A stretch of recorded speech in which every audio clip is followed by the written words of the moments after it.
मुरादाबाद पहुंचे राज्यसभा सांसद जफर इस्लाम, युवाओं के साथ मनाया युवा दिवस।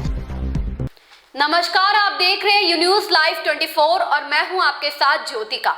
आइए रुक करते हैं खबर की ओर।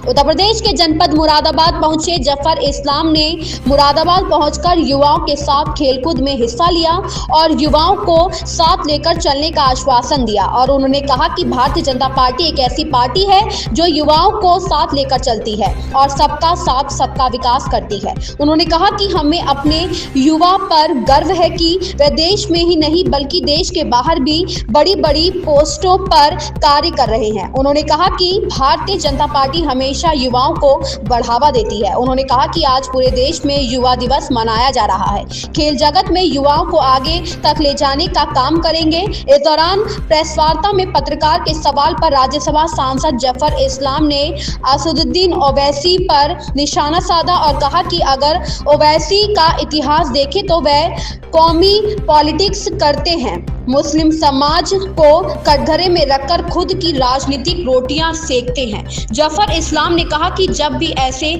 मौके आते हैं कि मुस्लिम समाज को बरगलाना चाहिए तो वह मुस्लिम समाज का फायदा उठाते हुए भड़काऊ भाषण देते हैं। मुस्लिम समाज समझ चुका है कि ओवैसी जैसे लोग सिर्फ बयानबाजी करते हैं, हकीकत में उन्हें सिर्फ राजनीति करनी है, समाज से नहीं, कम्युनिटी से नहीं, सिर्फ अपने फायदे की राजनीति करनी है। जिसके बाद राज्यसभा सांसद जफर इस्लाम से निकाय चुनाव को लेकर बात की गई, जिसमें उन्होंने कहा कि भाजपा पिछड़ी जाति, मजबूर, लाचार, महिलाएं, बुजुर्ग सबको साथ लेकर के चलने के लिए है। उन्होंने कहा भारतीय जनता पार्टी एक ऐसी पार्टी है, गरीबों का हाथ थामने वाली पार्टी है। उन्होंने कहा आप पूरे देश का इतिहास उठाकर देख लीजिए, पूरे देश में एक भारतीय जनता पार्टी ही एक ऐसी पार्टी है जो गरीब मजदूर लोगों को अपने साथ लेकर के कार्य करती है। जो गरीब और नीचे के लोग हैं, भारतीय जनता पार्टी उन लोगों को मजबूत करने का काम करती है। और उन्होंने कहा कि हमने लोगों को बिजली, पानी, प्रधानमंत्री आवास योजना के तहत लोगों को मकान भी दिए। हमारी सरकार ने महिलाओं के खातों में पैसे भी दिए और महिलाओं को फ्री गैस योजना के तहत सिलेंडर भी दिए। हमारी सरकार फ्री राशन भी देती है। भारतीय जनता पार्टी एक ऐसी पार्टी है जो कि निकाय चुनाव में एक तरफा जीत हासिल करेगी। रेहान अंसारी की रिपोर्ट। हमारे कार्यालय में आज काफ़ी दिनों बाद मैं आया हूँ, लगभग 1.5-2 महीने के बाद। गुजरात इलेक्शन में बिजी था, इसलिए यहाँ पर आना कम हुआ। कोई ख़ास मकसद नहीं है आज के प्रेस वार्ता का, लेकिन आपसे रूबरू होके मौका मिला है तो कुछ बात करने का मौका मिला है तो हम बात करेंगे। आज आपको जैसा मालूम है कि आज पूरे देश में राष्ट्रीय युवा दिवस मनाया जा रहा है और उसी का अवसर पर यहाँ पर हमारे पार्टी ने बहुत सारे खेलकूद का कार्यक्रम रखा था और उस कार्यक्रम में हमें भाग लेने का जो है मौका मिला। हमारे यूथ विंग जो है, हमारा जो युवा मोर्चा है, उसने बहुत सारे कार्यक्रम को ऑर्गेनाइज़ किया था और हम सुबह में एक मैराथन में जो है हमने भाग लिया और मैराथन में भाग लेने के बाद और भी कई और कार्यक्रम चल रहे हैं। पूरे दिन कार्यक्रम चलते रहेंगे। युवा पीढ़ी को हम जिस तरह से प्रोत्साहन करते हैं, हमारी सरकार करती है, उसी कड़ी में आज ये बड़ा जो है जो स्वामी विवेकानंद जी की जयंती पर मनाया जा रहा है। सभी को मालूम है स्वामी विवेकानंद जी के बारे में कि उन्होंने बराबर, वो खुद युवा थे और युवा के लिए प्रेरणा स्रोत आज है। इसलिए कि युवा पीढ़ी जो है हमारे देश की, वो सिर्फ देश में नहीं पहले दुनिया के लिए एक प्रेरणा के तौर पर उभर कर आ रही है। चाहे वो टेक्नोलॉजी का फील्ड हो, चाहे और किसी फील्ड में, चाहे फाइनेंस का फील्ड हो, चाहे राजनीति का फील्ड हो।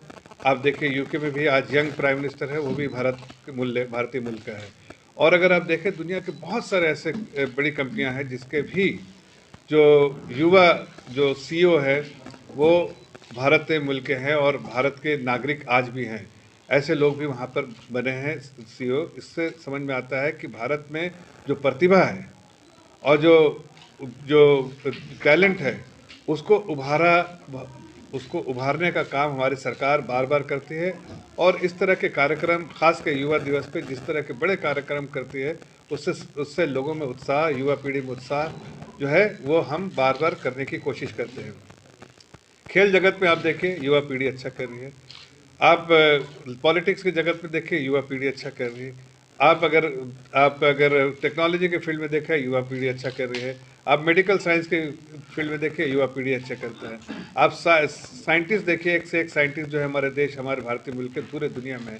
इन लोगों की जो कोशिश है और उनके जो इनिशिएटिव है, उससे सिर्फ देश की जनता नहीं, देश मजबूत नहीं है, बल्कि पूरे दुनिया की जनता को उसका लाभ मिला है। अब देखिए, छोटी सी बात कहता हूँ मैं, स्टार्टअप से जब हमारी सरकार आई थी तब तो करीब 6-7 हज़ार स्टार्टअप्स थे। आज पूरे देश में लाखों स्टार्टअप्स हैं और उस पूरे स्टार्टअप्स का जो मकसद है वो यही है कि कुछ न्यू इनोवेशंस करना है, और उस न्यू इनोवेशंस के लिए हमारी सरकार सपोर्टिव रहती है। कितना इंक्यूबेशन सेंटर हमने सपोर्ट किया है, हमने फाइनेंशियल असिस्टेंस दिया है, हमने हर तरह की सुविधाएं जो है हमारी सरकार ने दी है।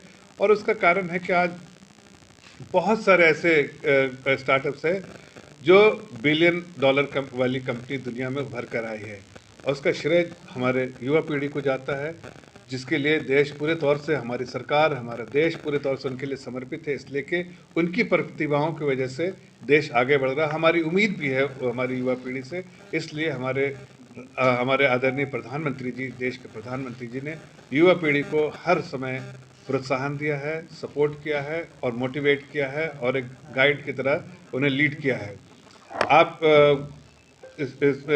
अगर आप स्टार्टअप्स में देखें तो आज कितने सारे एम्प्लॉयमेंट जनरेट कर पाए हैं हम, इसलिए कि स्टार्टअप जो है यंग टैलेंट है। उसमें यंग टैलेंट जो है कई ऐसे इनोवेशंस करती है जिससे कॉस्ट ऑफ लिविंग घटती है, जिससे एफिशिएंसी जो है बढ़ती है। तो ज़िंदगी के आम रोज़मर्रा की ज़िंदगी में और ऐसे बड़े चीज़ों में भी इन नए इनिशिएटिव की वजह से, इनोवेशन की वजह से फ़ायदा हुआ है, और युवा पीढ़ी ने उसका एक जो है बड़ी अहम भूमिका निभाई है। ऐसी ही खबर से जुड़े रहने के लिए देखते रहिए यून्यूज़ लाइव 24। लेटेस्ट अपडेट पाने के लिए हमारे चैनल यून्यूज़ लाइव 24 को सब्सक्राइब करें, लाइक करें और साथ में बेल आइकन दबाना बिल्कुल ना भूलें।